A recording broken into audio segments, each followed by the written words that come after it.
one of the principal criticisms of public money, that, oh, it's a fixed money supply, the economy will grind to a halt and so on, won't be flexible, won't be dynamic. Nonsense, we can lend it as well as spend it. So in that case, we add on these two new money flows. The state lends it to, well, we don't want to lend it to any Tom, Dick or Harry perhaps. We want credit-worthy, what we might call principal borrowers. Typically a bank, and the banks could perhaps participate in reverse auction. The state could say, well, here's 100 billion new money, we're going to lend it to the best bids. Okay, you guys submit your IOUs and we'll choose the best one. So it's a nice free market way of doing it. It has a side effect that wholesale interest rates are set by the market, and so on. So don't get fazed by people saying that our money supply is fixed and inflexible. There's other ways of doing it. Obviously the state can lend zero interest to public infrastructure projects as well. I'm just highlighting this because it's something I've been discussing with Bill Still, who's on the libertarian ticket, and he wants some free market answers to meet his critics. Right, here's a basic operation. It's how the banks make their profit, among other ways. It's the main way they do it. So banks have this neat way of adding numbers to your loan. You know, you take out a £100,000 mortgage and you look at it in a few months' time, and if you've not been meeting all your payments, it's suddenly 101,000. Conversely, all the people who are making deposits with the bank, they get some interest added to their accounts. Not much these days, and the difference between what's added to loans, what adds to the bank's assets, and what's added to the customers' deposits, which increases the bank's liabilities, that's called the spread, and gives the bank a lot of its gross profit. It also, of course, charges fees and all sorts of other little niggly ways of getting money out of you. But basically the interest rate spread is their business model. The bank, as we've seen, have operating costs, same as everybody else, leaving a net profit. And this net profit is then distributed, some of it to the shareholders, some is retained, and banks, as they go on year after year retaining profits, that increases that shareholders' capital account on the balance sheet. The bank gets more valuable to its shareholders.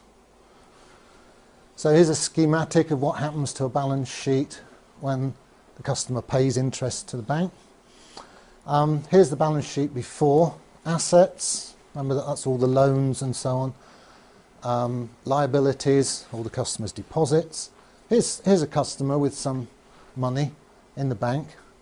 Unfortunately, the bank now is demanding that money from him as interest, and he pays it. What happens to the balance sheet? Well, the assets stay the same, all the loans.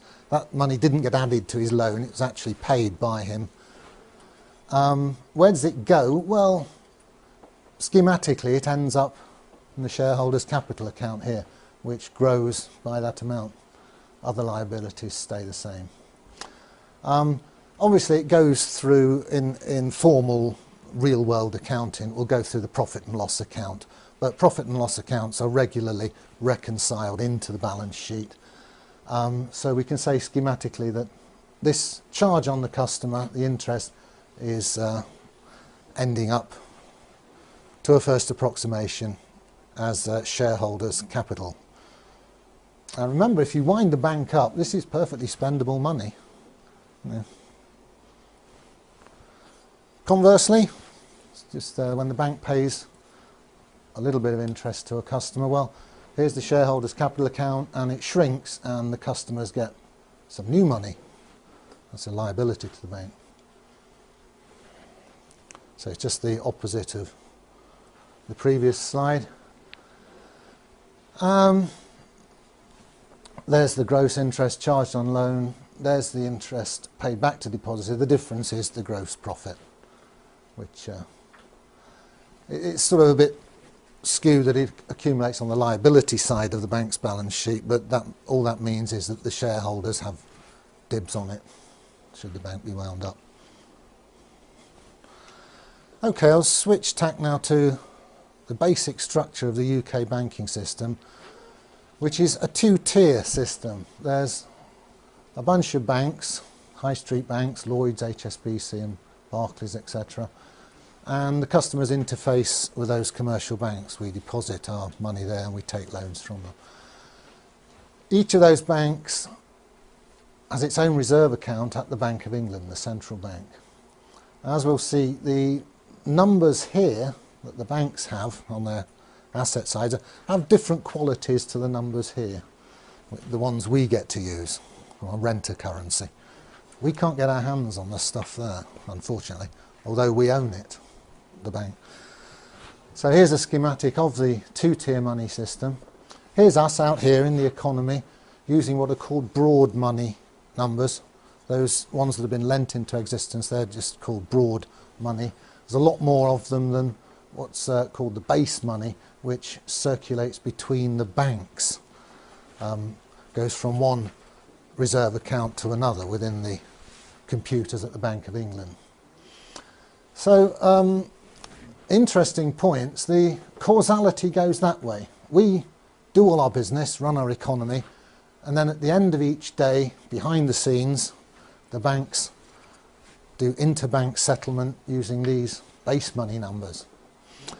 And very interestingly, there's no crossover between, there's no direct crossover between the circulation of these base money numbers between the banks themselves and the circulation of the broad money numbers which you and I get to use. That curtain puts a barrier between them. There are ways, there are conduits between the two. Technically, you can buy and sell gilts here, and you can buy and sell gilts here, and the banks can order physical cash here, and we can get hold of physical cash. But as regards the electronic money, that's more or less all of our medium of exchange, these two circulations are disjoint, they don't cross over. Mike Black is going to explain this more fully this afternoon, or later this morning, later anyway. So, here's the overall picture. There's the money numbers that we use. They come in and out of circulation as loans are taken out and repaid.